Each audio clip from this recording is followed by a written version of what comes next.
There's a UFO underneath the White House.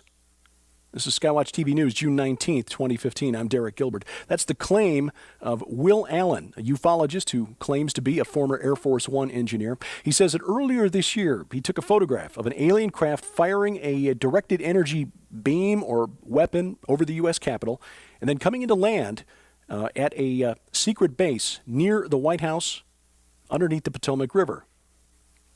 He says this is a hyperdimensional UFO belonging to the same intelligent civilization that buzzed the Washington, D.C. area in July of 1952.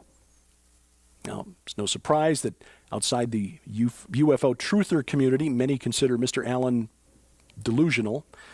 But Allen contends that the ET disclosure movement, headed up by former Clinton White House Chief of Staff John Podesta, is masking a hidden Rockefeller agenda, an agenda that includes the initiative headed by ufologist, the Disclosure Initiative, headed by ufologist Dr. Stephen Bassett.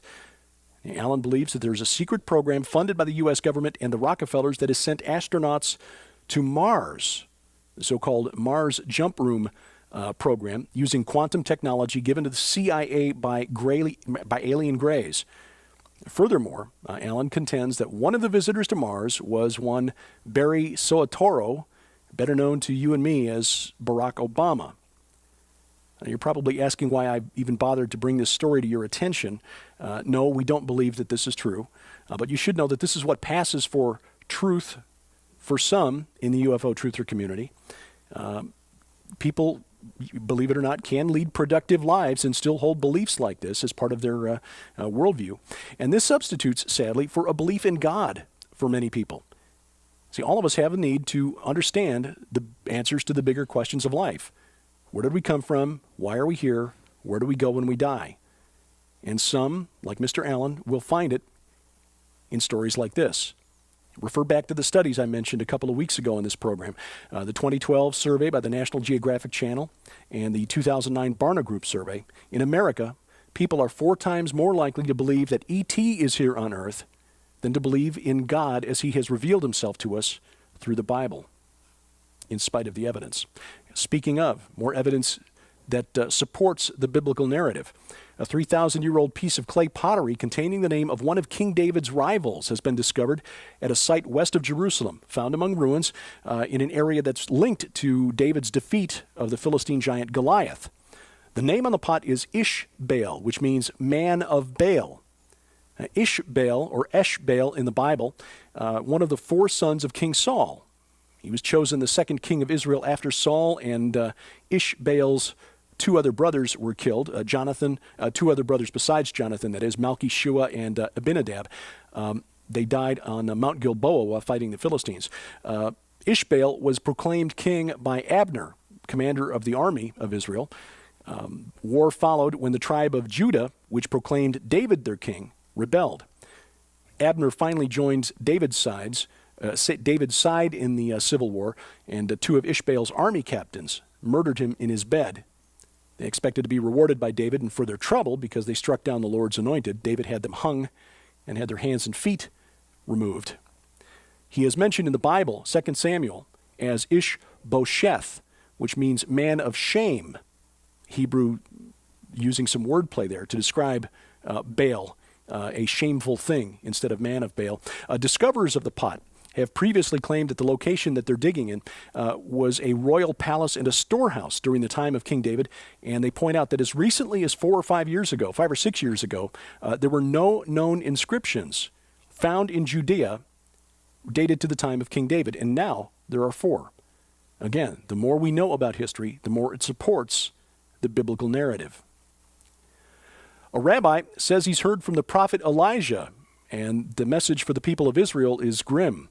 Last Tuesday in Israel, while leading a prayer service at the Cave of Elijah near Haifa in Israel, mystic Rabbi Amram Vaknin suddenly fell to the floor.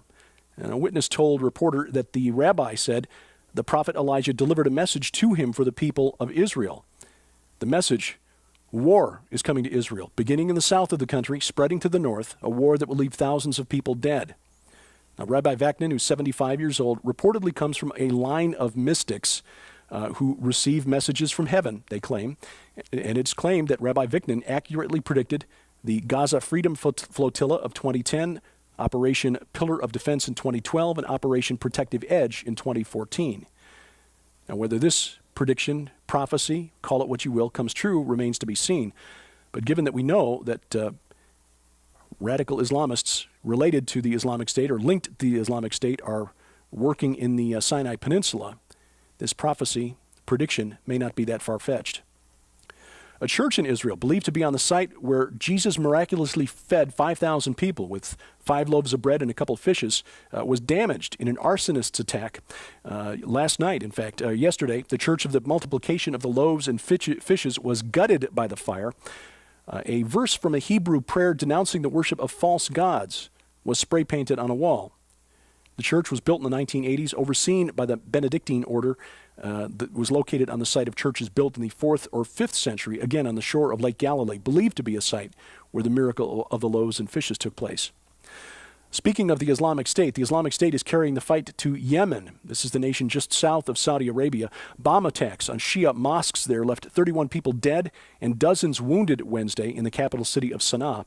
The IS released a statement calling the attacks revenge against the Shia militia group, the Houthis, which has overrun most of the majority Sunni nation.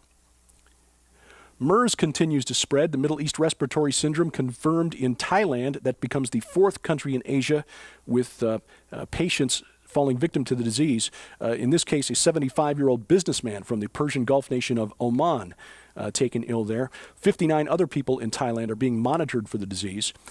In South Korea, the death toll now at 23. 165 people there have been infected, and 6,700 people are still in quarantine in South Korea. And a man in Germany has been confirmed as a victim of MERS. His death was attributed to complications from the disease. His system so weakened by MERS that a secondary infection took his life.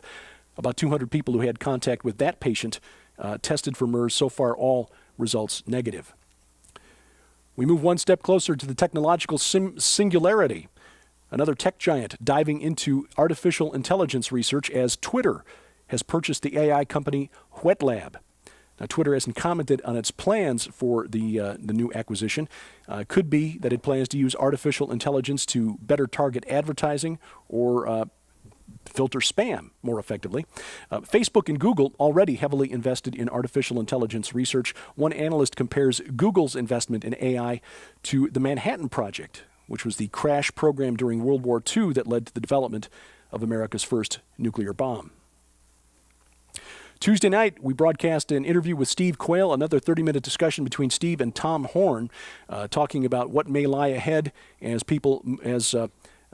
forces move us closer to that technological singularity, desire to achieve immortality through transformation and a move beyond the biological limits of humanity. You can see that program on demand at our Roku channel. And if you have a Roku account and have not yet added the Skywatch TV channel to your account, log on to skywatchtv.com/Roku for instructions. Coming up Tuesday night, we begin the first of a 3-part series with Dr. Michael Lake about his book, The Shinar Directive. Who was the historic figure Nimrod, known only in the Bible from a few short verses? Why has he had such an influence throughout history, including up to the present day? It's the first of a 3-part interview series between Tom Horn and Dr. Michael Lake, coming up Tuesday night on Skywatch TV. That airs on DirecTV Channel 376, Dish Network Channel 267, and the Glory Star Satellite Channel 117. And, of course, Roku and YouTube after it airs on the Christian Television Network. The new edition of Skywatch Magazine is online. Articles featured this month from Tom Horn, Josh Peck, Dr. Michael Lake, Gans Shimura, and yours truly. And trying something new, a first installment of a new novel, a supernatural thriller by Sharon K. Gilbert, whose work I can highly recommend. The novel is the supernatural thriller Skinwalkers, and the first installment, again, part of this month's Skywatch Magazine. You'll find the link to that at skywatchtv.com in the top menu bar there. Click the link to the free magazine for all the content. Mobile ready, so you can watch it, read it on your desktop, laptop, or your mobile device, smartphone, or tablet. For your gift of $10 or more this month, we offer these thanks to you: the Disaster Survival Bible and the remarkable account of a miraculous rescue from a horrific traffic accident, Angels in the Fire by Dan Statler. Those books, yours, free of charge for your financial gift of $10 or more, and instructions on how to give, available at the website skywatchtv.com. Thank you for watching and for your comments. Please send me your emails with questions, comments, suggestions, dgilbert@skywatchtv.com.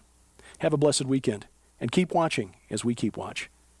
I'm Derek Gilbert, and this is Skywatch TV.